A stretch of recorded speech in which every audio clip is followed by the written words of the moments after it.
Usai peristiwa G30 SPKI yang merenggut nyawa petinggi TNI AD, suasana tegang terjadi di mana-mana. Hal itu dikarenakan cara untuk membedakan mana kawan dan mana lawan tidak mudah.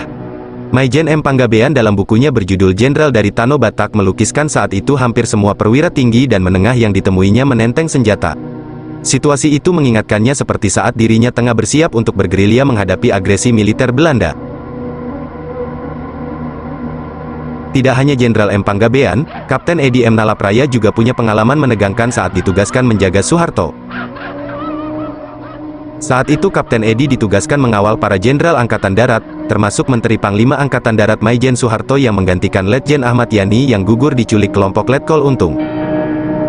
Pasukan pengawal Maijen Soeharto ini dinamakan Kosatgas, personelnya terdiri dari 2 kompi pasukan Raider dari Indonesia Timur yang diperkuat 1 detasemen panser lengkap terdiri dari Saracen, Feret dan Saladin.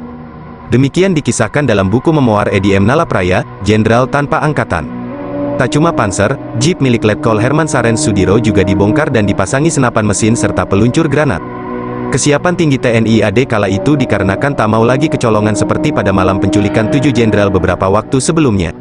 Saat itu Edi menuturkan, rumah Pak Harto yang berada di Jalan Agus Salim sebenarnya sudah dikawal 1 kompi pasukan Zeni yang berjumlah sekitar 80 orang, namun oleh Edi jumlah tersebut masih dianggap kurang. Dia kemudian menugaskan 1 peleton lagi sekitar 20 orang pasukan plus beberapa panser untuk mengawal Maijen Soeharto. Setiap malam Edi ikut berjaga di rumah Pak Harto karena dia benar-benar tak mau lengah. Bahkan Edi pernah memasang ranjau anti-tank di jalan menuju rumah Soeharto. Jika ada pasukan penyerang, Edi pun siap meledakkan ranjau tersebut. Pak Harto sendiri tidak pernah tahu karena Edi memasang ranjau tersebut setiap sore hari dan melepasnya kembali pada pagi harinya. Langkah pengamanan yang dilakukan Edi sangat ketat mengingat saat itu pasukan Cakrabirawa yang berseberangan dengan Angkatan Darat masih ada.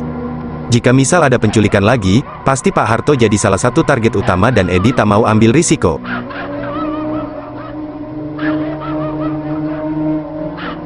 Rupanya setelah melihat kesigapan Edi, Maijen Soeharto diam-diam mencari tahu siapa pengawalnya yang satu ini. Wajar saja karena situasi pasca pemberontakan yang dilakukan PKI, kekuatan TNI tercerai-berai dan sulit menentukan siapa kawan dan lawan. Suatu malam dia memanggil Edi untuk datang ke ruangannya, kemudian Pak Harto memberinya sebatang cerutu jenis kuba kesukaannya. Pak Harto lalu menanyakan tentang pengalaman tempur Edi selama menjadi TNI. Setelah tahu jika Edi merupakan prajurit baret hijau dari Kujang Siliwangi yang kenyang pengalaman tempur merebut kemerdekaan hingga PRRI dan Permesta, Pak Harto pun senang mendengarnya.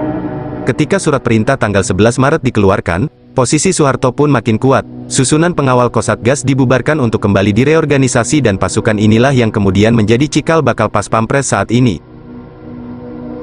Seperti yang dikisahkan dalam buku memoir Edi M. Nalapraya, Jenderal Tanpa Angkatan, Edi kelak pensiun dengan pangkat Mayor Jenderal TNI, dia menjadi Kepala Staf Garnisun Ibu Kota Jakarta dan kemudian menjadi Wakil Gubernur DKI Jakarta tahun 1987 sampai pensiun.